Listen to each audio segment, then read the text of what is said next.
Alléluia. Ça va? Ok. À partir d'Esdras, le Tanakh est scellé. Il n'y a pas de problème là-dessus. Et on peut même vérifier cela dans un des livres de Flavius Joseph, le troisième livre de Flavius Joseph, qui précise justement tout l'ordre des différents auteurs du Tanakh, montrant ainsi que déjà, à l'époque, au 1er siècle après Jésus-Christ, tout le monde avait l'habitude de lire le Tanakh et que c'était depuis plusieurs siècles déjà bien scellé. Et on en a aussi pour preuve, et ça c'est plus récent puisque c'est en 1948 que ça s'est produit, on a trouvé des rouleaux d'Ésaïe datant du 2e siècle avant Jésus-Christ. Donc ça montre bien que Esdras, ça date de cette période du 4e siècle avant Jésus-Christ. Donc on voit déjà qu'on est assez proche par rapport à la découverte des textes de Qumran. Donc on voit combien vraiment Dieu est précis. Hein. Donc on a vraiment... et quand on a pris le livre d'Ésaïe de Qumran, qui date du 2e siècle avant Jésus-Christ, avec nos Bibles d'aujourd'hui, eh bien il n'y a quasiment pas d'erreur. À 80%, entre 70 et 80%, ce sont les mêmes textes. Donc on voit combien Dieu a préservé sa parole. Ok. Ensuite, à partir de la Nouvelle Alliance ou du Testament de Jésus, il faut savoir que le Tanakh a continué à être reproduit. D'accord ? Donc en fait, ces scribes-là, la tradition des scribes s'est perpétuée après, même pendant la période de Paul, etc., etc. Et il y a une famille que vous devez vraiment bien noter, parce que c'est une famille de scribes qui, de génération en génération, avait cette mission de recopier le Tanakh. Oui, entrez. Et cette famille, c'est Ben Asher. Ben Asher. Voilà, ça c'est une famille, d'accord ? Donc c'est elle qui reproduisait les manuscrits de génération en génération. Hein, et c'est grâce notamment à cette famille que nous avons pu constater, enfin nous avons pu être au bénéfice de leur travail, puisque nous avons cette Bible qui est vraiment exacte, quoi, hein, reproduite fidèlement. Alors, quels sont les critères pour affirmer qu'un livre est canonique selon les Juifs ? Ça, c'est important de noter ça. Hein. Donc, premièrement, il doit être référencé dans l'inventaire des Juifs. Donc, les Juifs gardaient les livres divins de façon très rigoureuse. La liste des livres sacrés du Vieux Testament ou de l'Ancienne Alliance fut définitivement dressée par Esdras et les autres hommes de leur temps pour que la garde en fût plus assurée et la conservation plus inviolable. Cette liste, comme je disais tout à l'heure, a été confirmée par l'historien juif du 1er siècle, Joseph Flavius, dans son livre 3. Un livre juif canonique doit être écrit en hébreu. Deuxième critère. Troisième critère, un livre juif canonique doit dater d'avant Malachie, qui est considéré comme le dernier auteur inspiré par la tradition judaïque. Autre critère, un livre canonique ne peut comporter d'erreurs chronologiques flagrantes, de contre-vérités ou des contradictions avec les autres écrits canoniques. En fait, c'est un peu les mêmes critères que la Nouvelle Alliance. Hein. Ça va ? Je recommence ? Ok. Alors, pour que un livre soit déclaré canonique, donc référencé, il faut qu'il soit premièrement référencé dans l'inventaire des Juifs. Hein, les Juifs gardaient les livres divins de façon très rigoureuse et la liste des livres sacrés du Vieux Testament fut définitivement dressée par Esdras et les hommes de leur temps. Ça, c'est le premier point. Deuxième point, un livre juif canonique doit être écrit en hébreu. Troisième point, un livre juif canonique doit dater d'avant Malachie, qui est considéré comme le dernier auteur inspiré par la tradition judaïque. Et un livre canonique ne peut comporter d'erreurs chronologiques flagrantes, de contre-vérités ou des contradictions avec les autres écrits canoniques. Ça va ? Alors, ces copistes issus de la famille de Ben Asher, ce sont ce qu'on appelle les massorètes. Vous avez entendu parler de ce terme ? D'accord. Donc les massorètes, en fait, c'était vraiment des gens qui se consacraient exclusivement à la copie des textes. Voilà.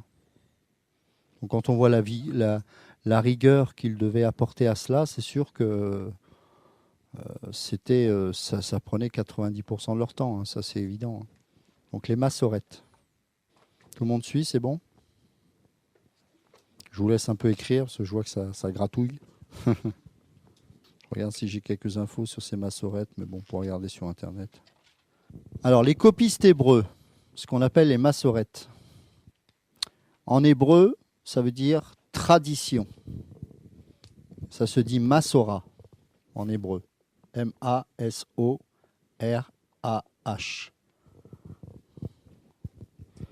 Massorette est issue de Massora, qui veut dire tradition, ou Massorette, M-A-S-O-R-E-T-H. Donc vers le 4e siècle de notre ère, on a donné le nom de Massorette. Et en hébreu, on les a identifiés comme Baalei Amassora, ce qui signifie, notez pas ça, hein, seigneur de la tradition. À ceux qui étaient chargés de copier fidèlement les écritures hébraïques. Donc on appelle texte massorétique, retenez bien ce terme parce qu'on va souvent l'utiliser, texte massorétique. On appelle donc texte massorétique les copies qu'ils ont réalisées. Ils travaillaient avec un soin extrême en mettant au point diverses techniques de vérification. On l'a dit hier, hein, telles que le comptage numérique des lettres hébraïques qui ont une valeur de chiffre. Et dans leur souci de rien oublier au texte biblique, ils comptabilisaient non seulement les mots, mais aussi les lettres. C'est-à-dire que par rouleau, il fallait qu'ils comptabilisent le nombre de lettres et il fallait que ce soit à l'identique du texte qu'ils étaient en train de copier. Un travail immense puisqu'ils recensèrent, écoutez bien, 815 140 caractères dans les écritures hébraïques. Donc le terme hébreu sopher, S-O-P-H-E-R, signifie copiste. Et ça évoque l'idée de compter ou de recenser. Donc à la différence de nous avec notre manière d'écrire quand on copie un texte, pour eux, copier un texte, c'était compter et recenser. C'était une science, c'était quelque chose de mathématique. Donc les massorettes repérèrent la lettre médiane du Pentateuque, par exemple, qui correspond aux 5 premiers livres de la Bible. Donc la lettre médiane du Pentateuque, la section centrale ensuite de chaque livre, et ils signalèrent le nombre d'occurrences de chaque lettre de l'alphabet dans l'ensemble des écritures hébraïques. C'est un travail de dingue, hein. Et il se peut d'ailleurs que cette méthode efficace ait été employée longtemps avant eux par d'autres copistes qui désiraient également se garder de toute faute. Jésus faisait sans doute allusion à cette pratique quand il a dit dans son sermon sur la montagne, car je vous dis en vérité que jusqu'à ce que le ciel et la terre soient passés, un seul iota ou un seul trait de lettre ne passera point, que toute chose ne soit faite. Matthieu 5, 18. Donc les massorettes furent en activité du 2e au 9e siècle de notre ère. Donc du 2e au 9e siècle après Jésus-Christ. Et ils étaient bien conscients que la reproduction du texte de la Bible était sacrée. Donc parmi eux, il y avait une famille de copistes de Tibériade, près de la mer de Galilée, qui fut la plus célèbre et connue sous le nom de Ben Hacher. Excusez-moi, j'ai oublié de l'éteindre. Je l'éteins. Voilà, c'est bon. Donc je répète. Parmi eux, une famille de copistes de Tibériade, près de la mer de Galilée, fut la plus célèbre et connue sous le nom de Ben Hacher, qu'on a cité tout à l'heure. Et on a pu établir que cette seule famille a produit 5 générations de massorettes. Vous imaginez ? À compter d'Hacher l'Ancien, jusqu'au au 8e siècle de notre ère, les autres sont Néhémie ben Hacher, Hacher ben Néhémie, Moïse, notez pas, hein, mais c'est pour vous dire qu'ils sont clairement identifiés. Moïse ben Hacher et enfin au Xe siècle, Aaron ben Moïse ben Hacher.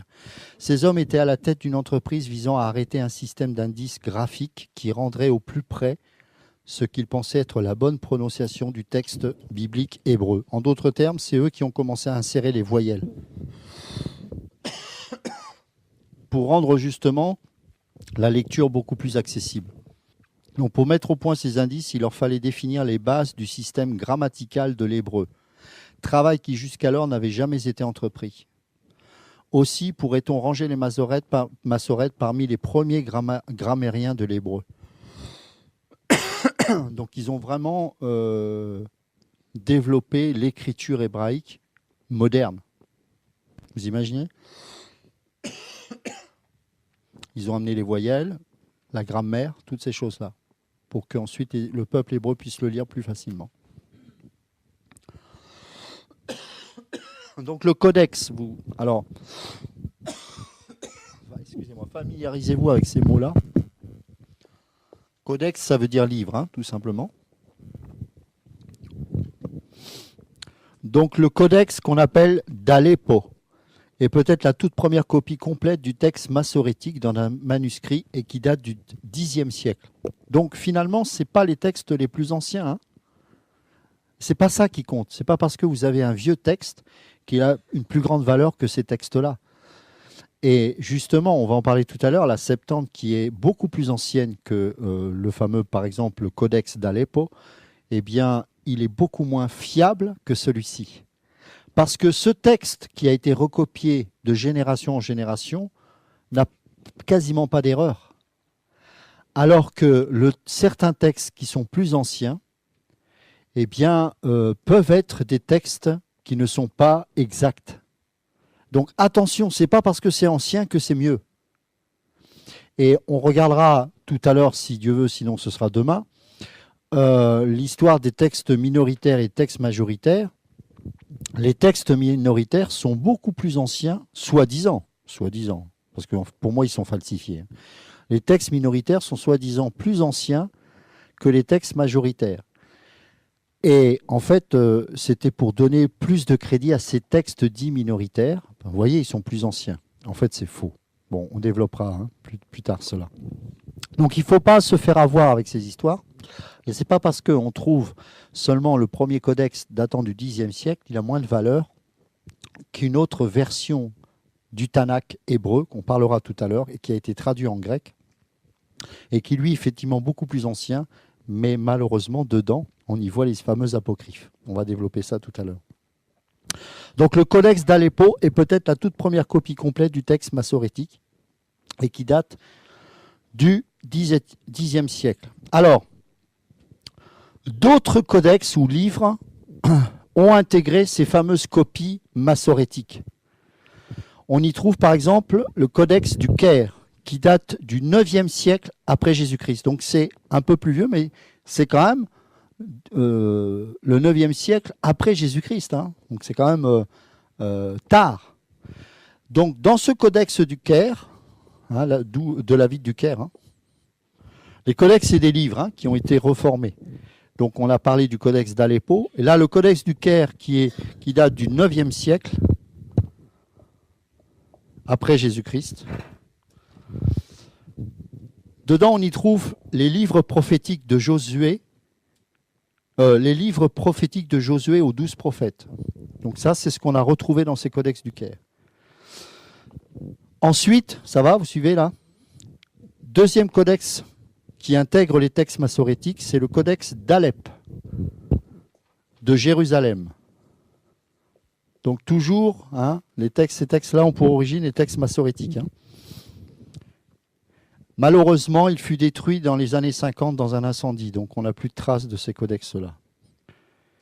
Et enfin, un troisième codex qu'on appelle le codex, vous en avez peut-être déjà entendu parler, le codex de Léningrad, et qui date de 1008 après Jésus-Christ. Donc là, c'est tard. Hein.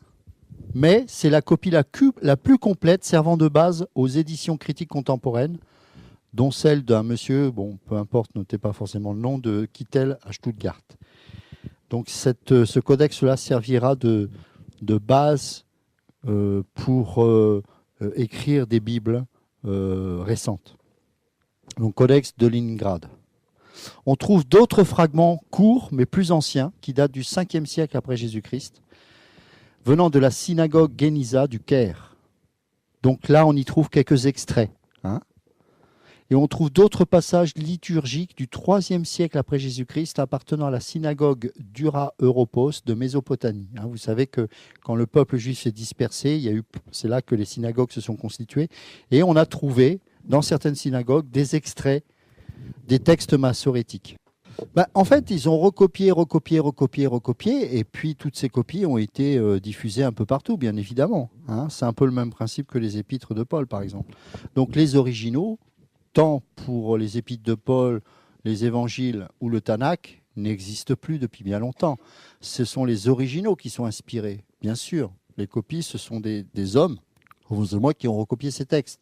Mais face à toutes ces différentes versions, nous devons nous approcher de ceux qui sont le plus proches de l'original.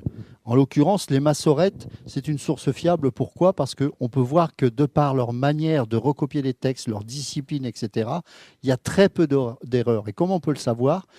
Quand vous regroupez tous ces différents morceaux de texte, parce qu'évidemment, vous n'allez pas retrouver tout le Tanakh, hein, mais de part et d'autre, en fonction des différents codex qui sont réunis, alors tantôt des prophètes, tantôt la loi, etc., vous remarquerez qu'il y a 80 ou 70% de textes qui sont identiques. Donc ça montre que c'est fiable. D'accord ? Vous comprenez la démarche ? Ok, c'est important de comprendre tout ça. Parce qu'on va y aller tout doucement, mais vous allez voir que c'est très subtil comment Satan peut malheureusement parfois s'infiltrer là-dedans et corrompre un peu certaines versions. Donc, voilà en gros le texte massorétique. Alors, ce qu'il faut savoir, c'est que malheureusement, c'est un fait, on va dire, c'est pas forcément mauvais en soi, mais c'est un fait, mais je trouve ça quand même fort regrettable, c'est que très peu de Bibles s'inspirent des textes massorétiques. Très très peu. Sous prétexte que ce sont des copies qui sont arrivées tardivement entre nos mains. Alors vous allez me dire, alors quelle version ils vont prendre ? La plupart vont utiliser, et c'est pas mauvais en soi, mais malheureusement, il y a beaucoup de choses qui ont été malheureusement pas falsifiées, mais rajoutées, qui ne sont pas de Dieu dedans. C'est une version qu'on appelle la Septante. Est-ce que vous en avez entendu parler ? Ok. Je peux effacer ou pas ? C'est bon ? Parce qu'il faut quand même noter, c'est important. Alors, d'une part, vous avez, on va dire, le Tanakh. Alors, je vous rappelle que vous n'avez pas l'intégralité du Tanakh, c'est des fragments qu'on retrouve et qui ont pour origine ce qu'on appelle les textes massorétiques. Ça vous va ? Massorétiques. Il faut bien comprendre ça, c'est important. On a retrouvé au travers de ces différents codex que j'ai cités là, codex du Caire, codex de Leningrad, bon, l'Alep a été détruit dans les années 50, mais déjà une grande partie de ces textes massorétiques. On estime que ces textes-là sont sûrs parce qu'ils étaient reproduits par une famille notamment, mais pas que, la famille Ben Hacher, sur 4-5 générations, jusqu'au Xe siècle à peu près après Jésus-Christ. Et de par leur manière de recopier les textes d'une manière mathématique et précise, on peut dire que les sources sont fiables, puisque quand on retrouve les différentes copies ou fragments qu'on retrouve dans certaines vieilles synagogues, on s'aperçoit que les textes, quand on les compare entre eux, il y a très peu d'erreurs. Ça va ? Donc ça, il va falloir le défendre, ça. D'accord ? Donc c'est pour ça que je me répète, et si vous n'avez pas encore compris, je n'ai pas de problème, je recommencerai. Il faut vraiment l'intégrer. D'accord ? Est-ce que tout ça, c'est bon par rapport au texte massorétique ? Ok. Alors, l'origine du Tanakh, le Tanakh, l'original, n'existe plus. Personne ne le connaît. Mais il a été recopié par des scribes sous l'Ancienne Alliance. Ces scribes-là ont scellé les Écritures sous Esdras. C'est Esdras qui a défini le canon juif, d'accord ? C'est-à-dire, officiellement, le Tanakh a été établi définitivement à partir d'Esdras. Et ensuite, de génération en génération, on a recopié ces textes, y compris sous la Nouvelle Alliance. Quand Jésus est né, il y avait déjà les massorètes qui recopiaient. Et donc, les massorètes, en tant que famille qu'on a retrouvée comme la famille Ben Hacher, c'est une famille qui est apparue à partir du 5e ou 6e siècle après Jésus-Christ et qui, de génération en génération jusqu'au 10e siècle, a recopié ces textes d'une manière scientifique, mathématique, pour éviter le plus d'erreurs possible. À force d'avoir été recopiés, ils ont été diffusés, puisque vous savez que les Juifs, quand Jérusalem a été détruit, se sont dispersés également. Il y a eu des synagogues qui se sont construites et on a trouvé différents rouleaux qui avaient pour origine ces textes massorétiques, hein, qui ont été donc copiés par ces massorètes. Et donc, en les regroupant petit à petit, alors évidemment, on n'a pas retrouvé tous les textes, mais des bribes des prophètes, la Torah ou le livre de Samuel, je ne sais pas, des choses comme ça. Et en regardant ensemble, on s'est aperçu qu'il y avait très peu d'erreurs. Donc c'est vraiment une certitude, parce que ça a quand même traversé pratiquement 6 ou 7 siècles. Donc vous imaginez. Donc c'est vraiment, pour moi, le texte massorétique est une source fiable. Et j'estime que toutes les Bibles doivent avoir pour référence concernant l'Ancienne Alliance doit avoir pour origine les textes massorétiques. Est-ce que c'est clair? Ça va? Ok. Maintenant, il y a, comment dirais-je, une autre traduction qui est très connue, qui s'appelle la traduction de la Septante. Donc, d'une part, les textes massorétiques, et à comparer, toujours par rapport au Tanakh, hein, donc l'Ancienne Alliance, à comparer avec la traduction qu'on appelle la Septante. Et là où ça peut nous induire en erreur, c'est que cette version-là est beaucoup plus ancienne que le texte massorétique. C'est normal. Le texte massorétique, sur 5, 6 ou 7 siècles, a été recopié. Ça ne veut pas dire que ce n'est pas fiable. Au contraire, puisqu'ils avaient une manière de retranscrire les textes tellement précise que c'était fiable.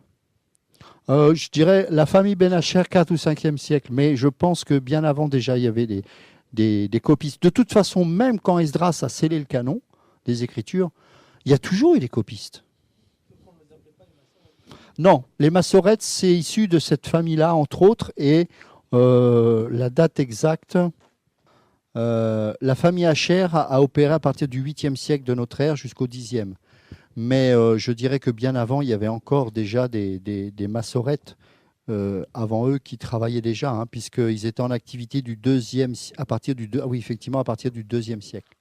Hein. La famille la plus connue qui a fait le plus de travail, c'est la famille Ben Hacher au 8e siècle, mais dès le 2e siècle, effectivement, il y avait déjà les massorètes qui recopiaient. D'accord ? Mais vous voyez dans la Bible, déjà dans les évangiles, qu'il y avait des scribes. Les scribes n'avaient que pour mission de recopier les textes. N'oubliez pas, hein, c'est aux Juifs qu'a été confié les oracles. C'est incroyable, hein, c'est beau hein, de voir que les Juifs ont retransmis la Torah comme ça, enfin le Tanakh de manière générale, de génération en génération, depuis toujours en fait. Alors cette fameuse Septante, d'où vient la Septante? Et pourquoi on l'appelle comme ça? Alors c'est une traduction quasi officielle qui fut lentement réalisée entre la fin du IVe siècle et celle du IIe siècle avant Jésus-Christ, par des auteurs qui nous restent inconnus. Donc je répète, c'est une traduction quasi officielle, j'expliquerai pourquoi on dit que c'est une traduction quasi officielle, qui fut lentement réalisée entre la fin du IVe et celle du IIe siècle avant Jésus-Christ, par des auteurs qui nous restent inconnus. Le nom qu'elle porte, la version des Septante, lui vient de la légende, car c'est une légende qui veut que sur l'ordre de Ptolémée, Philadelphe, donc qui était le roi, vous savez, quand Alexandre le Grand est mort, il a laissé un héritage avec des généraux qui se sont partagés le pouvoir, dont les Ptolémées, et ce Ptolémée-là régnait en Égypte, au Caire, et donc... sur l'ordre de cet homme-là, 72 sages israélites ont traduit en 70 jours, soi-disant, l'ensemble de la Bible hébraïque, donc le Tanakh. Donc traduit en quelle langue? Non, c'était grec, l'Empire grec qui dominait à l'époque. Je vous rappelle qu'on est au IIe siècle avant Jésus-Christ. D'accord? Ptolémée. Alors, on a un extrait du texte original de la lettre d'Aristée à Philocrate. Bon, peu importe le destinataire. C'est une lettre qui date de 300 à 316, on l'estime, avant Jésus-Christ. Et il fait référence à cela, justement. Alors, sur Internet, vous pourrez lire cette lettre. Donc, il y a bien eu un travail de traduction. Maintenant, la légende qui consiste à dire ils sont réunis 70, machin... et en 70 anciens et en 70 jours, enfin bon, ça c'est la légende, hein. Du texte des Massorètes, ah ouais, sauf qu'ils l'ont traduit en grec. Enfin, pas des massorettes, des scribes, excuse-moi, des scribes. Hein, des scribes. Oui, c'est vrai que je parle des massorettes, mais c'est des scribes. Hein. N'oubliez pas, hein, à partir d'Esdras, il y a toujours eu des scribes qui ensuite... Esdras lui-même était scribe. Hein. D'accord ? Alors pourquoi ? Parce que la dispersion des Juifs a eu lieu également lorsque le royaume du Nord, bien sûr, d'une part, et le royaume du Sud, avec le royaume de Juda, a été envahi par le roi de Babylone. Donc les Juifs se sont dispersés également à ce moment-là, y compris en Égypte. Et c'est là que... alors pourquoi Ptolémée a voulu que cette Bible juive soit traduite en grec? C'est parce qu'en fait, il existait à l'époque la bibliothèque de Caire, qui était une des plus grandes merveilles du monde, où tous les prestigieux ouvrages étaient regroupés. Donc l'ambition de Ptolémée, c'était de regrouper dans une grande bibliothèque tous les plus beaux ouvrages que l'homme ait pu écrire. Et donc, bien sûr, il lui fallait également cette Bible juive, bien évidemment, dans sa bibliothèque. Et comme il voulait que ce soit lu par la langue pratiquée de l'époque, qui était le grec, eh bien, il a confié la responsabilité à des érudits juifs de traduire ce Tanakh en grec. Alors, c'est très bien, parce que ça nous permet en plus de rendre encore plus accessible ce Tanakh. Ce n'est pas mauvais en soi. Alors, cette bibliothèque, c'était la plus grande bibliothèque de l'Antiquité. Hein. Donc, elle est à Alexandrie, enfin l'Alexandrie de l'époque. Hein. Alors, elle pose quand même problème, cette version-là, pour plusieurs raisons à cela.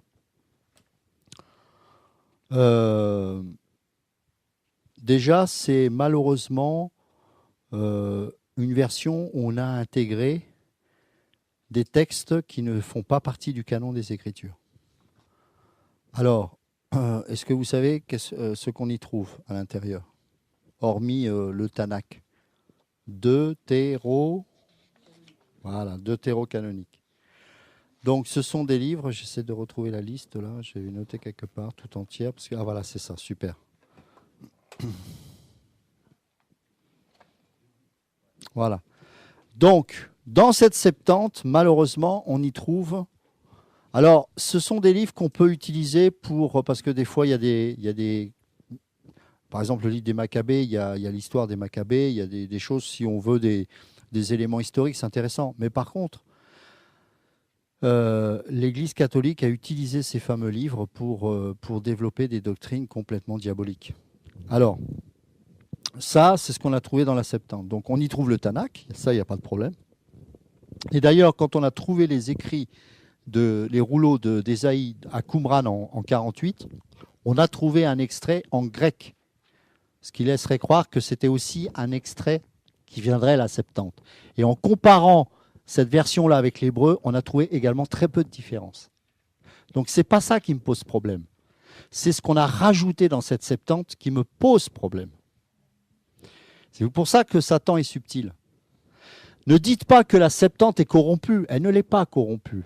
C'est ce qu'on y a rajouté à cette Septante qui est corrompue. Enfin, quand je dis la Septante n'est pas corrompue, c'est le Tanakh qui fait partie, voilà, c'est plus juste, le Tanakh qui fait partie de la Septante, quand bien même c'est traduit en grec, c'est pas corrompu. On a trouvé beaucoup de similitudes et vraiment c'est très intéressant. Par contre, dans la Septante, on a rajouté des livres qui ne sont pas reconnus par les pères de l'Église comme faisant partie du canon des Écritures. Et c'est ça qui pose problème. Et c'est là où Satan a mis quelque chose qui ne va pas. Donc ces livres-là, qui ont été rajoutés, on les appelle les livres apocryphes ou deutérocanoniques. Alors ça, les deutérocanoniques, c'est les spécialistes catholiques qui nomment ça comme ça. Alors, pourquoi apocryphe? Qu'est-ce que ça veut dire? Vous savez ce que ça veut dire? Non, cachés. Ce sont des livres qui ont été déclarés non inspirés par Dieu et qui devaient être cachés pour ne pas être lus. Ni enseignés en public, dans l'assemblée ou la synagogue. Cryptam, notez bien, cryptam, C-R-Y-P-T-A-M. C-R-Y-P-T-A-M. Cryptam désigne le lieu où étaient enfermés les livres canoniques dans les synagogues après le service religieux. Donc tous les livres reconnus comme étant canoniques, c'est-à-dire tous les livres du Tanakh, en fait, sont enfermés dans ce qu'on appelle cryptam. Aptocryptam, c'est-à-dire apocryphe, désigne les autres livres qui ne devaient pas être conservés avec les livres saints. Donc les Juifs étaient pleinement conscients que malgré cette traduction-là, ils savaient faire la distinction entre ceux qui étaient, ceux qui étaient canoniques et ceux qui ne l'étaient pas. Ça va?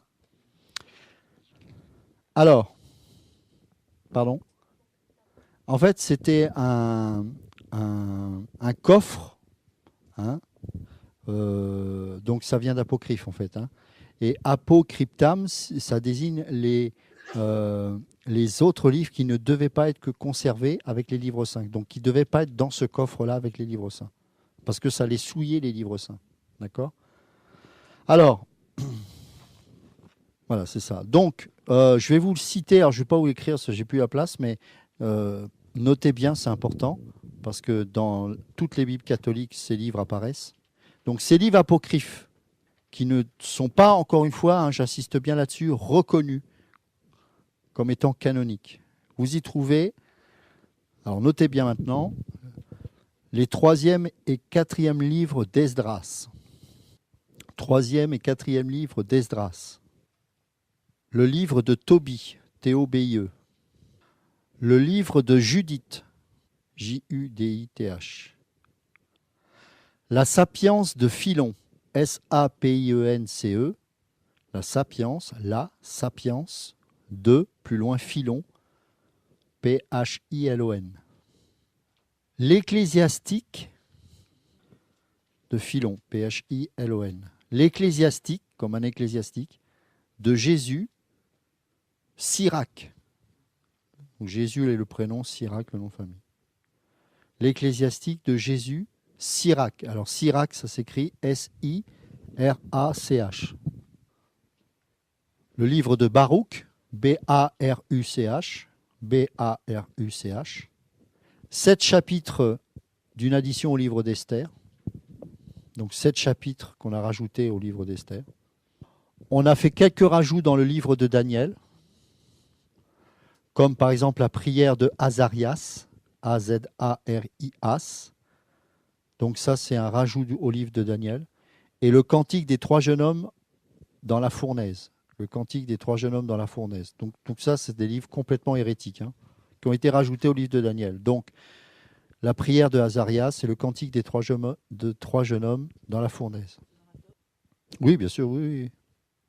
L'histoire de Suzanne, comme le prénom Suzanne. L'histoire de Bel et du dragon. Ah, c'est un total. Hein. L'histoire de Bel, B-E-L, hein, et du dragon. L'histoire de Bel et du dragon. Prière de Manassé, M-A-N-A-2-S-E. Prière de Manassé. Et bien sûr, les 3 livres des Maccabées. Maccabée, ça s'écrit comme ça. M-A-C-C-H. Oui, c'est normal, c'est une Bible catholique aussi. Les 3 livres des Maccabées. Alors, histoire de Bel et du dragon, prière de Manassé et les 3 livres des Maccabées. C'est bon? Donc, la tradition catholique a incorporé ces livres dans ses éditions de la Bible. Mais les protestants ont toujours refusé de les intégrer. Voici les raisons que les protestants évoquent contre ces livres. Premièrement, notez bien, hein, soyez concentrés. Voici les raisons que les protestants évoquent contre ces livres. Aucun d'eux n'a été écrit avant le temps de Malachie. Donc rappelez-vous les critères du canon juif. Hein. Donc il fallait que ce soit écrit avant Malachie, qu'ils considèrent tous comme étant le dernier prophète. Donc aucun de ces livres n'a été écrit avant le temps de Malachie. Rappelez-vous, 2e critère du canon juif, il fallait que tous les livres soient écrits en hébreu. Aucun d'eux n'a été écrit en hébreu. Aucun d'eux ne fait partie du canon établi par Esdras. Aucun d'eux n'est mentionné dans la liste chrétienne du texte reçu du 1er au 4e siècle. On en parlera plus tard. Hein. Notez-le déjà. Aucun d'eux n'est mentionné dans la liste chrétienne du texte reçu. Aucun d'eux ne fait partie du canon établi par Esdras. Ensuite, aucun d'eux n'est mentionné dans la liste chrétienne du texte reçu du 1er au 4e siècle. Et enfin, et c'est très important, je dirais même c'est peut-être le plus important, ils ont tous des erreurs grossières qui leur font dire des contre-vérités et qui les opposent aux écrits canoniques. Et ça, on va le développer tout à l'heure parce qu'il faut savoir qu'est-ce qu'on y trouve dedans et ce n'est pas pour rien que les catholiques ont voulu les inclure. C'est bon ? Ils ont tous des erreurs grossières qui leur font dire des contre-vérités et qui les opposent aux écrits canoniques. Alors, on avance. Quelles sont les erreurs qu'on peut trouver? Il y en a plein, hein, mais j'ai fait un résumé. Hein. Donc, prenons le livre, par exemple, de la Sapience de Philon, que vous avez noté tout à l'heure. Donc, au chapitre 9, verset 7, l'auteur déclare être Salomon. Or, le texte est écrit en grec, de style grec, et il mentionne un fait qui ne pouvait pas exister à l'époque de Salomon. Donc déjà, aucune valeur. Prenons un autre exemple. Notez pas tout comme ça. Hein. Vous savez faire des résumés quand vous écrivez. Dans le chapitre 4 au verset 2, toujours du même livre, l'auteur fait une allusion aux jeux de lutte et de course, en usage seulement chez les païens 200 ans après Salomon. Voilà comment Satan agit. Hein. Dans le chapitre 8 au verset 19, l'auteur parle de lui comme s'il était né sans le péché originel, ce qui contredit ce que David dit au psaume 51, 7. Je suis né dans le péché, ma mère m'a conçu, etc. Donc les spécialistes en ont déduit que le vrai auteur était un juif ayant vécu au 1er siècle de notre ère et qui ne fut pas disciple de Jésus. Nous avons une trace écrite qu'il a été envoyé en ambassade auprès de Caligula, l'empereur romain. Donc on voit que c'était complètement falsifié. Ensuite, dans le livre 4e d'Esdras. Alors on y trouve un tissu de fiction ridicule tiré des rêveries de la tradition judaïque, comme par exemple au chapitre 6, verset 49, l'histoire de Béhémoth et du Léviathan. Donc là, les animaux parlent, enfin c'est n'importe quoi. Au chapitre 14 et au verset 21, on affirme que tous les écrits saints ont été perdus et que Dieu a tout dicté à Esdras en 40 jours. Ça ne vous rappelle pas un autre livre, ça ? Donc au chapitre 14, au verset 21 du 4e livre d'Esdras, on affirme que tous les écrits saints ont été perdus et que Dieu a tout dicté à Esdras en 40 jours. Ben oui, ça nous rappelle le Coran. Au chapitre 4, au verset 36, on affirme que les âmes des morts sont conservées dans des cachots souterrains. Alors, on trouve aussi des erreurs dans le livre de Tobie. Au chapitre 12 et au verset 15, un ange appelé Raphaël déclare ensuite qu'il s'appelle Azarias, de la race du grand Ananias, au chapitre 5, verset 15. Bon, alors là, on part dans du délire total. Cet ange mensonger prétend ensuite enseigner à Tobie comment chasser les démons avec une recette parfumée à base de poisson. Ce qui contredit l'évangile et ressemble plutôt à des traditions orales du Talmud. Alors, je ne vous ai pas parlé du Talmud. Alors, le Talmud peut être intéressant pour certaines choses, si on veut étudier un peu. Mais le Talmud n'est pas un livre, ne fait pas partie du Tanakh. Ce sont des religieux qui ont rajouté des lois à la loi de Dieu. Et c'est un livre complètement mystique et il faut faire très attention. Beaucoup de juifs qui viennent de la Kabbale, c'est une secte satanique juive, s'inspirent du Talmud notamment. D'accord ? Donc là, on y retrouve un petit peu ce mélange-là, talmudique, un peu mystique. Donc toujours dans le livre de Tobie, au chapitre 3, verset 8, on nous raconte l'histoire du démon Asmodée, qui assassine par jalousie et par dépit amoureux les 7 maris d'une femme nommée Sarah. Bon là, c'est complètement délirant. Voilà ce que les catholiques reconnaissent comme un livre saint. C'est quand même hallucinant.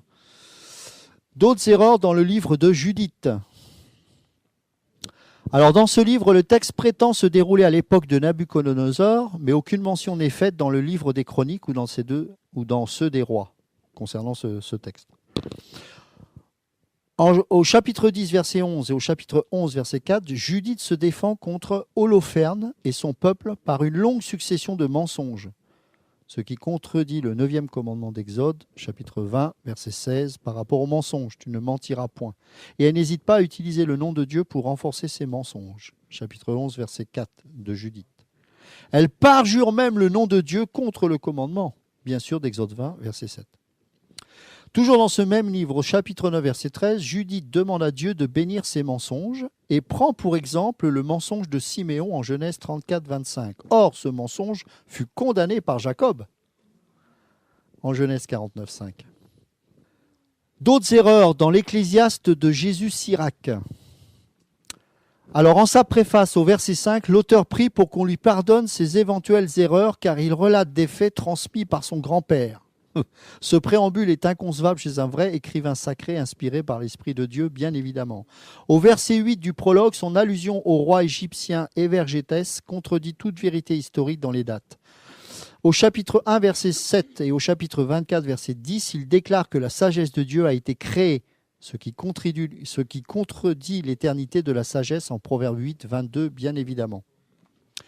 En chapitre 3, verset 3, l'auteur déclare qu'en honorant père et mère, on expie ses péchés.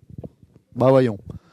Et au chapitre 29, verset 15, que l'aumône retire toute affliction, ce qui contredit Romains 3, 24, bien sûr, sur la seule expiation valable qui est le sacrifice de Jésus. Au chapitre 25, verset 31, il enseigne qu'un homme peut répudier une femme qui ne lui plaît plus, contre l'avis de Jésus en Matthieu 5, 32 et 19, 8, bien évidemment. Ah bah ouais, faut bien, quitte à faire une Bible humaine, autant y aller. Au chapitre 46, verset 22, l'auteur semble attester que Samuel fut ramené de la mort par la nécromancienne. Cela contredit la seule interprétation possible qu'il s'agirait en fait d'un démon. La Bible enseigne que nul mort ne peut revenir sur terre. Luc 16, 27 et Apocalypse 14, 13.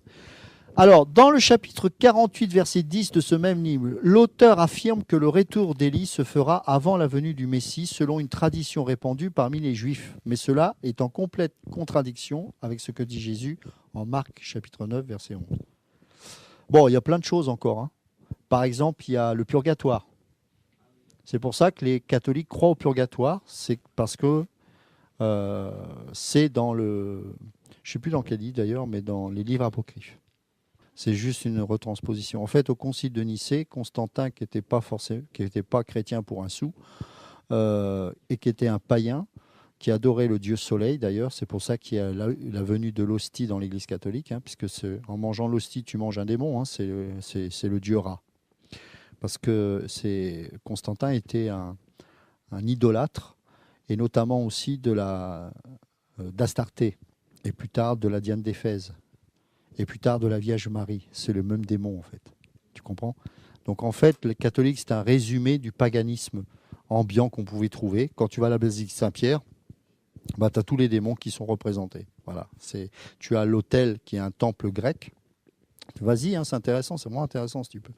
Mais tu verras que c'est là, ils ne se cachent pas, ils sont carrément là. Voilà, donc, c'est un mélange de toutes les religions. Pourquoi? Parce que l'empereur Constantin, il voyait qu'on ne pouvait pas vaincre ces chrétiens. Donc le seul moyen de les vaincre, c'était de les accepter, d'imaginer une fausse conversion de l'empereur. Mais pour faire le plus de catholiques possible, il fallait non pas les convertir, mais il fallait justement les laisser la possibilité de continuer à croire en leur propre Dieu. Par exemple, au Mexique, on prie la Vierge Noire. C'est complètement satanique. Tu vois, donc c'est pas une conversion, c'est du syncrétisme qu'on appelle. C'est-à-dire qu'on englobe dans cette religion toutes les autres religions. On dit c'est pas grave, ok, vous adorez le dieu soleil, on va prendre l'hostie, on va mettre ça en forme de soleil, ça ira bien. Tu vois, il y a plein de choses comme ça. Et la Vierge Marie, c'est une transposition de la vénération d'Astarté, d'Ishtar, de la Diane d'Éphèse et tant d'autres encore. Tu comprends? Voilà. Alors, la traduction de la Septante, puisque je vous rappelle qu'on est toujours dans la Septante, fut déterminante dans le processus d'hellénisation du monothéisme juif. Alors, je vais traduire ça en français. L'hellénisation, c'est quoi? C'est comment je pourrais dire ça? L'avancée de la culture grecque. L'hellénisation, c'est ça. Nous, vous et moi, alors plus les Occidentaux, j'en conviens, on a une pensée hellénistique, une pensée grecque. On pense comme les Grecs. La base de la civilisation occidentale vient non pas de Rome, mais de la Grèce. Les Romains n'ont rien apporté. Ils ont copié les Grecs, mais ils ont fait encore mieux. Mais les dieux romains sont les dieux grecs. Ils ont changé les noms, mais voilà, la culture, la pensée, la philosophie est grecque. Nous sommes issus de la pensée, de la philosophie grecque. La théologie ne vient pas de Dieu, la théologie vient de la philosophie grecque. Et donc la Septante par sa traduction grecque, a en grande partie, quelque part, transformé un peu la pensée hébraïque en pensée grecque. Vous voyez ce que je veux dire? Alors ça crée une véritable refonte de la culture, hein, qui a toujours été jusque-là figée. Chez les Hébreux, la culture n'était pas, on ne pouvait pas leur faire changer de culture. C'est là où on voit Satan a vraiment a vraiment développé une stratégie. Vous voyez que ce peuple-là, on ne peut pas le déraciner dans sa culture. Encore aujourd'hui, on voit combien c'est difficile. Et donc, il a utilisé la Septante pour commencer à justement les influencer dans leur manière de penser. Il leur fallait une pensée grecque. Alors, je vais m'expliquer parce que c'est super intéressant. J'en ai déjà parlé pour ceux qui sont là depuis un moment, mais c'est bien dans ce contexte-là d'en faire un rappel. Dans la pensée grecque, vous avez une idée. Le chou ne peut être que rouge. Voilà, c'est une idée. Donc, qu'est-ce que je vais faire? Je vais faire une introduction sur le chou. Qu'est-ce que le chou? Voilà. Et puis, je vais introduire sur la manière dont je vais aborder le sujet. Ensuite, je vais faire une première approche qui est le chou est rouge. Thèse. Je vais expliquer pourquoi le chou est rouge. Développement. Ensuite, je vais faire une antithèse. Oui, mais il existe aussi du chou vert. Et je vais prouver qu'il peut exister aussi un chou vert. Conclusion, je ne vais jamais trancher. Ma conclusion, c'est que je vais présenter ces deux possibilités et je vais laisser à celui qui lit la possibilité de choisir. Ça s'appelle la théologie. Un théologien ne s'engage pas. Un théologien va prendre la BJC, il va noter, il ne va pas forcément la combattre, il va noter des points négatifs, des points positifs, basta. Lui, sa préoccupation, c'est d'étudier. Ce n'est pas de conclure ou d'arriver à une décision. C'est pour ça qu'un occidental, quand il pense, il ne décide jamais. Hein, ça, sans arrêt, je les connais, mes blancs-becs, hein, je suis confronté avec eux en permanence. Voilà. Ça, c'est... Alors, bien sûr, on peut avoir une idée et la développer. Mais quand on va la développer avec la pensée grecque, on va toujours quand même être plus ou moins comme ça. OK. La pensée sémitique, elle est totalement différente. Alors, il n'y a pas que les Hébreux qui pensent d'une manière sémite, il y a les Arabes. D'une certaine manière, les Asiatiques, même si c'est un petit peu différent. Donc, il y a deux systèmes de pensée. Il y a la pensée dite grecque, qui a été apportée par justement les Grecs, et puis la pensée qui a existé bien avant et qui existe encore aujourd'hui, mais que nous, on a encore du mal à apprécier. C'est la pensée circulaire. Alors, quelle est la différence? C'est très difficile d'amener la révélation avec une pensée grecque. Paul savait le faire, c'est vrai. Mais sinon, la plupart des auteurs, notamment de l'Évangile et des Épîtres, avaient une pensée qu'on appelle circulaire. Ça veut dire quoi? L'auteur va développer différents points, comme ça. Mais à la différence d'un grec, c'est que vous ne savez pas quel sujet qu'il est en train d'aborder. Le grec, il va vous dire tout de suite, je vais parler de. Il va vous dire ensuite qu'il va développer ces différents points. Et vous allez savoir à l'avance qu'il va y avoir une conclusion. Et cette conclusion va être faite de manière à ce que vous puissiez adhérer à sa conclusion. D'accord? Est-ce que ça va? La pensée circulaire, vous ne savez absolument pas où vous allez. J'aime beaucoup les prédicateurs à la pensée circulaire. Il y en a très peu. Et une pensée circulaire, c'est quand on est conduit par le Saint-Esprit, Dieu pense d'une manière circulaire, il faut le savoir. Hein. C'est-à-dire qu'il va vous dominer sur des points de réflexion, mais vous ne savez pas où il veut en venir. Exemple, Jésus avec la femme samaritaine au puits. Elle ne sait pas où il veut en venir. Vous comprenez? De toute façon, pratiquement tout ce que Jésus a fait, c'était dans une pensée circulaire. Donc, prenons un juif, par exemple. J'ai souvent cité cet exemple, mais c'est très représentatif. Un juif ne vous répond jamais à une question, il répond à une question par une question. Vous n'avez jamais remarqué? Ça, c'est la pensée circulaire. C'est ce que faisait Jésus. Pourquoi? Parce que justement, il veut amener, la pensée circulaire amène à une révélation, pas à une déduction intellectuelle. Ça, c'est extraordinaire. Quand, par exemple, vous avez, c'était une histoire vraie, une femme américaine qui est pas du tout juive, qui va dans une galerie de peintres à Jérusalem, et elle voit 2 tableaux, elle est prête à acheter un des 2 tableaux, mais elle n'arrive pas à prendre la décision, parce que les 2 lui plaisent. Donc, il y a le marchand, qui est juif, lui, et qui vient la voir. Et elle dit, oh là là, ces tableaux, j'arrive pas à me décider, ils sont beaux. Et qu'est-ce que va faire le juif? Il va dire, vous aimez les enfants? Quel est le rapport entre ces tableaux et le fait qu'elle n'arrive pas à prendre une décision pour choisir l'un des 2 et le fait qu'elle ait des enfants?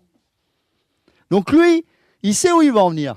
Mais elle qui l'écoute ne peut pas savoir. Ça, c'est la pensée circulaire. Il dit, oui, j'ai des enfants. Vous en avez combien? J'en ai 2. Lequel vous arrivez à choisir des 2 enfants? Ça, c'est notre Jésus. Il pense d'une manière circulaire, vous ne savez pas où il vient, et d'un seul coup, il y a la révélation. Et ça produit l'ouverture de l'esprit. C'est beau, hein? À l'origine, oui, bien sûr. Tu as tout compris. Tu as tout compris. C'est un peu ça, alors que pourtant, et ce sont les inventeurs soi-disant de la démocratie. Complètement. Complètement.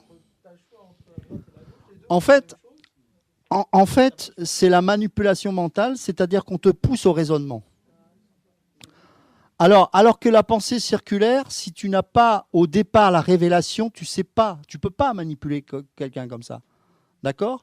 Donc, quand Jésus te parle, il te parle comme ça. Et tu comprends pas. C'est pour ça qu'on ne peut pas comprendre Jésus. Et c'est pour ça que Dieu m'a fait grâce de comprendre ça, parce que sinon, les pauvres Français m'auraient détruit. Hein. Faut pas croire. Moi, j'ai beaucoup de mal avec la raison. Dieu m'a fait grâce de comprendre ces choses en profondeur, pour être gardé de l'esprit français. Les anglo-saxons ne sont pas vraiment encore comme ça. Nous, c'est les pires, parce que nous, on est latins. Donc, on est issus directement de cette pensée grecque, pas les anglo-saxons. Et donc, quand, par exemple, Jésus vous parle, lui, il a une parole de connaissance.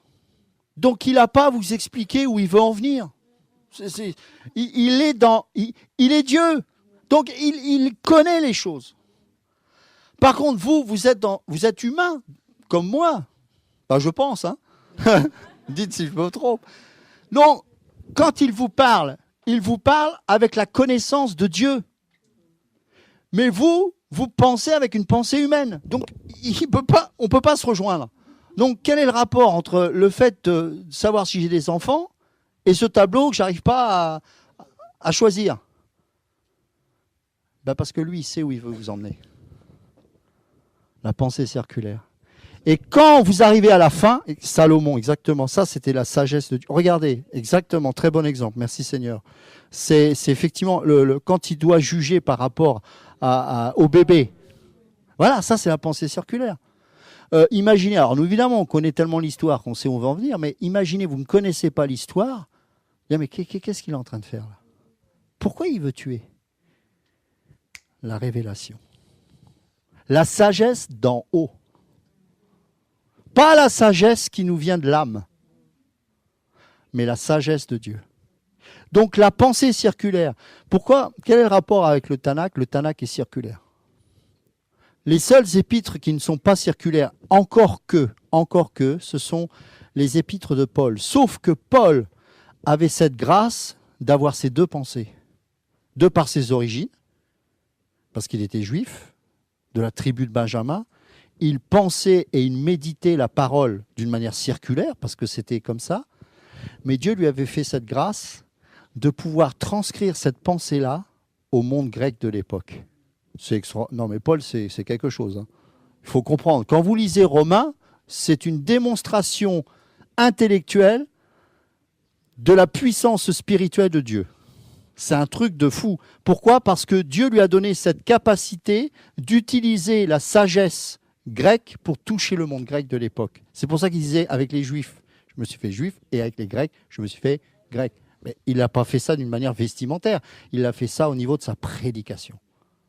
J'en veux pour preuve, il prêche à Athènes, il utilise le Dieu inconnu. Et il développe d'une manière intellectuelle, mais pour les amener à une révélation de Dieu.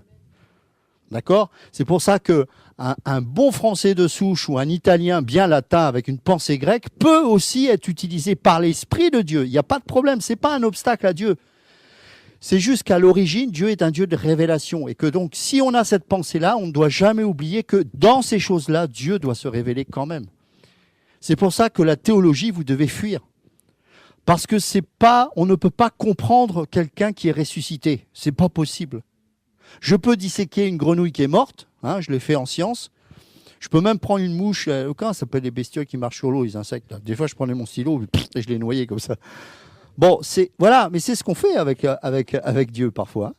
Alors que ce Dieu qui est ressuscité, je n'ai pas d'autre choix que de recevoir les pensées d'en haut. Et quand Dieu vous parle, c'est une manière circulaire. Pourquoi? Est-ce que vous savez pourquoi? Les questions, c'est de la rébellion. Vous devez de nous poser des questions à nous. Et il y a certaines questions qu'on pose à Dieu qui sont légitimes, mais la plupart sont illégitimes. Un Hébreu ne pose jamais de questions à Dieu. Jamais. Pourquoi? Parce que dans sa culture même, vous n'oubliez pas qu'à la différence de nous, il a une culture qui est liée à la parole. Même un juif païen a une culture du Tanakh. Parce qu'ils apprennent à lire avec la Torah. Même un non-pratiquant fête les fêtes religieuses. Ils sont issus de la parole. Donc même les païens, ils le font. Vous comprenez ça? Nous, on n'a pas, en tout cas, je parle des Occidentaux particulièrement, on n'a pas cette pensée-là. Donc il faut connaître nos origines. Par exemple, en Afrique, on a une pensée souvent animiste.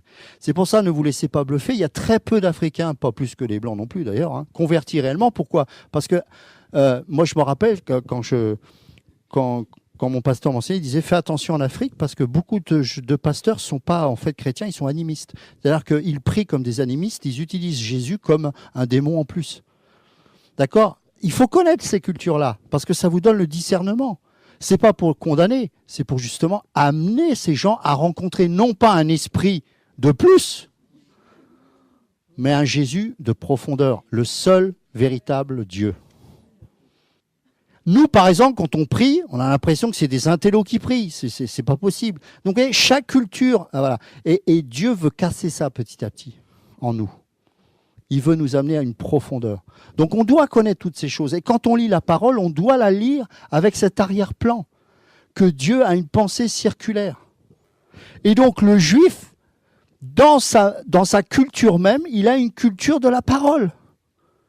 Païen, juif converti ou pas, c'est pas le problème. Il a cette culture-là en lui. D'accord? Donc, quand vous lisez les Écritures, vous devez prendre conscience de ça. Parce que pour la compréhension du texte, vous allez gagner du temps. Et un juif ne pose jamais de questions. Alors, on peut poser des questions à Dieu, encore heureux. Mais honnêtement, mes amis, soyons sérieux. Les questions « pourquoi tant de haine ?» je crois qu'à un moment donné, il faut arrêter, quoi. Il y a des pratiques, il n'y a pas de question. Tu vois, là, tu raisonnes encore. On peut poser la question « comment ?» Tu ne la poses pas parce que Dieu fait ce qu'il veut. Tu n'es pas quelqu'un pour essayer de comprendre Dieu, tu es un enfant de Dieu. Moi, quand mon père me donne un ordre, enfin quand j'étais petit, maintenant c'est différent, quand j'étais petit, j'étais pas là pour dire « Papa, pourquoi tu me dis ça ?» Parce que le retour, ça allait être une torgnole. D'accord? Et nous, on est comme ça avec Dieu, trop familier avec Dieu. Seigneur, pourquoi tu me dis ça? Mais qui es-tu pour demander à Dieu quelle est sa motivation pour qu'il te demande telle ou telle chose? Citez-moi dans la parole. Regardez Jonas. Jonas, il a fui. Pourquoi? Il n'a pas cherché à négocier avec Dieu en disant « Pourquoi tu me demandes ça à ces gens qui sont si méchants ?» Parce qu'il savait qu'il était un Dieu de grâce. Il négociait pas, il savait. Donc, il n'a même pas cherché à discuter parce qu'il connaissait Dieu. Et les gens, ils disent, oh, Jonas ne connaissait pas Dieu. Vous n'avez rien compris, il connaissait très bien Dieu. C'est la raison pour laquelle il est parti. Parce que lui, il n'avait pas envie de manifester la grâce de Dieu. Il le connaissait. Et comment il le connaissait? Dans la parole, dans les Écritures. La parole vivante, j'entends. Donc, quelqu'un qui connaît la parole, soyons sérieux. C'est souvent... C'est pas sur ce conflit avec mon épouse, mais souvent je dis à mon épouse, arrête, il y a des questions qu'on n'a plus le droit de poser. Donc voilà, Dieu est Dieu. Maintenant, on a des interrogations qui sont légitimes, bien évidemment, et Dieu nous éclaire. Hein. J'équilibre mes propos parce que sinon on va me dire, Ludo a dit qu'il faut surtout jamais poser de questions à Dieu. Hein, ça c'est encore la lettre, ça. Bon, j'ai l'habitude, mais quand même. Mais donc, il faut, voilà, et les chrétiens, on se tord parce que les chrétiens ont cette pensée un petit peu grecque. Voilà, on pose des questions. Oui, mais pourquoi? Oui, mais voilà. Je me souviens dans le sud de la France, je me rappelle dans le sud de la France, on partageait la parole. Il y avait des gens, pourtant des gens qui avaient 10, 20 ans de vie chrétienne, qui étaient encore en train de me prendre la tête avec des questions pas possibles. Je dis, mais enfin, pourquoi Dieu tu existes? Allons jusqu'au bout. Non mais, enfin je veux dire, et là c'est la folie qui rentre, et là c'est un démon. Hein. Donc faut arrêter avec ça. Et ça c'est très français, pourquoi? Parce que le peuple de France est un peuple qui a basé sa constitution sur la rébellion et sur la haine de Dieu. Et donc on n'accepte pas que quelqu'un puisse nous donner des ordres en France. C'est pour ça qu'on n'avance plus dans ce pays. Pourtant, on a eu des grands chefs à une époque, mais alors là, maintenant... Et donc, ce Dieu-là qui dit les choses et qu'on n'est pas là pour négocier avec lui, bah, ça, on ne supporte pas. Vous voyez, c'est pour ça que les Français n'avancent pas. Voilà. Je parle des chrétiens. Hein. Les chrétiens, ça résonne. Donc, ça fait de la théologie, mais ça ne vit pas de miracle. Bah, forcément, on ne peut pas. Donc, pourquoi je vous dis ça? C'est parce que la parole, là, elle doit être comprise d'une manière... on doit être soumis à cette parole. Soumettez-vous à Dieu. Sous-entendu, soumettez-vous à cette parole. Vous pouvez connaître la parole par cœur. Si en permanence, au travers d'un verset, vous vous questionnez encore en permanence, vous n'avancerez à rien. Et encore une fois, les Juifs avaient une telle... Vous savez ce que disait Titus en 70 après Jésus-Christ, alors qu'il était au bout de 2 ans de siège sur le point enfin de détruire Jérusalem? Il dit, mais qu'est-ce que vous pouvez faire contre un peuple qui n'a pas peur de mourir? Ça doit être cette phrase qu'on doit dire de nous, les véritables chrétiens. Vous pouvez détruire mon corps, mais vous n'enlèverez jamais mon âme. Et cette parole, vous savez, très souvent, intérieurement, je ne le dis pas à la personne pour ne pas la blesser, mais je sens des fois que chez mes compatriotes français, il y a des questions qui pourrait m'atteindre. Et intérieurement, je dis, tu ne toucheras pas ma foi, tu ne tueras jamais ma foi. Et des fois, il m'arrive de ne même pas répondre à des questions. À cause de ça, parce que je sais quel esprit il y a derrière. Et le but, c'est pas l'homme, hein, c'est pas un combat charnel, hein, c'est contre ces autorités spirituelles qui animent ces hommes et ces femmes derrière, qui ont pour le but de me déstabiliser parce qu'ils connaissent l'origine de ma culture qui est aussi grecque. Et donc, c'est de me faire sortir du terrain de la foi. Et donc, je dois être capable en esprit de discerner ce combat et de dire à ce démon qui est derrière, tu ne tueras pas ma foi. J'obéis à la parole. Et quoi qu'il arrive, même si vous êtes dans les difficultés les plus terribles, vous devez, d'une manière, alors c'est un symbole, hein, prendre cette Bible, vous mettre debout dessus et dire, je n'abandonnerai jamais la parole, même si tout me montre que Dieu n'a pas honoré ses promesses ou machin, je ne négocie pas avec Dieu. C'est ça la force du chrétien. Et c'est pour ça qu'il y a les chrétiens aujourd'hui, il y en a très peu des vrais chrétiens. Parce que le moindre truc, croire à la parole, c'est pas que cette parole soit là pour qu'on ait une vie bonne, encore une fois. Non, c'est que quoi qu'il arrive, cette parole reste vraie, même si tout me montre le contraire. C'est là où on voit si tu as la foi. C'est pas, Dieu m'a béni, et alors il bénit aussi les païens, c'est pas ça la foi.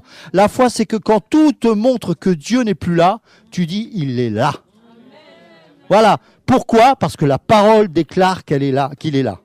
Car 2 ou 3, etc., on connaît la suite. Bon, ces 2 ou 3 qui se rassemblent en son nom, c'est pas youplaboum, hein. C'est dans les combats, dans les épreuves.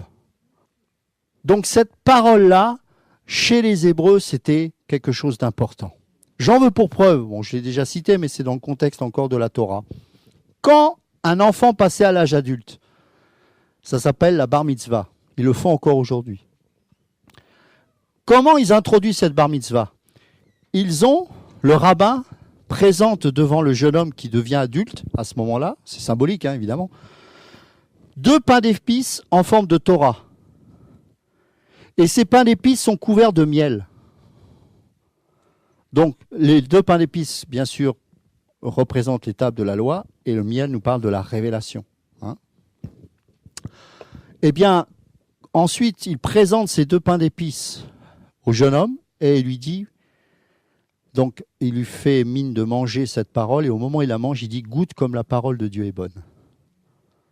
Vous voyez, je veux dire, dans leur culture, il n'y a pas de question à se poser. Il passe à l'âge adulte parce que là, il est en capacité de manger cette parole. Vous voyez? Donc, on doit être le prolongement de cet héritage-là. Les chrétiens doivent être non pas des chrétiens des miracles, mais des chrétiens du livre. Le plus beau miracle, c'est quand le livre est imprégné au plus profond de nos entrailles. C'est doux, mais c'est amer au-dedans. Parce que ça amène la croix. Vous comprenez? C'est ça. Et c'est pour ça qu'à chaque réveil, il y a une révision de la Bible. C'est pour ça que les massorettes, nous sommes au bénéfice de leur travail aujourd'hui. Et Satan n'aime pas ça, et c'est pour ça qu'au travers de la Septante, eh bien justement, il commence à mettre des livres qui n'ont pas lieu d'être. Et les catholiques, toutes les traductions des Bibles catholiques utilisent la Septante. Alors, encore une fois, ce n'est pas les textes du Tanakh en grec qui posent problème, car on voit qu'il y a beaucoup de similitudes, mais c'est ce qui a été rajouté et qui fait partie de la Septante, qui n'est pas bon, puisqu'ils ont rajouté ces livres apocryphes dans leur Bible, pour appuyer leur doctrine de la prière des morts, de purgatoire et tant d'autres choses encore. Vous comprenez? Est-ce que ça va? Ok, alors, je vais m'arrêter là pour ce soir parce que sinon, je ne veux pas qu'on se mélange les pinceaux. Donc là, on a parlé du Tanakh, d'accord, la Bible juive. On a parlé de 2 sources d'inspiration. Celle issue des textes massorétiques et celle issue des textes de la Septante. On voit là, on a vu que de la Septante, il y a dedans, bien sûr le Tanakh en grec, mais aussi malheureusement des livres qu'on a dit apocryphes. D'accord? Et ces textes-là posent problème. On a vu également que toutes les Bibles catholiques sont issues de cette version Septante, mais aussi des Bibles protestantes. Aussi. Et donc on verra demain, on a vu aussi les différents codex hein, qui se sont inspirés, vous avez vu ça tout à l'heure, hein, des textes massorétiques. Et on verra demain, par rapport au Nouveau Testament, les fameux textes reçus, les fameux textes dits majoritaires et les textes minoritaires. Et on parlera aussi, de la même manière, de l'origine de ces 2 sources-là. Et on fera ensuite un lien entre le Tanakh et le Nouveau Testament. D'accord? C'est pour ça que je suis obligé d'aller tout doucement, parce que si je donne trop d'informations, on va tout mélanger et on va dire des bêtises. Donc là, on s'est arrêté sur le Tanakh, on s'est arrêté sur ces 2 sources d'inspiration. Demain, on parlera du Testament de Jésus, des Épîtres, etc., donc de la Nouvelle Alliance, avec 2 sources d'inspiration comme par hasard, entre guillemets. On verra qu'il y en a une bonne et une moins bonne.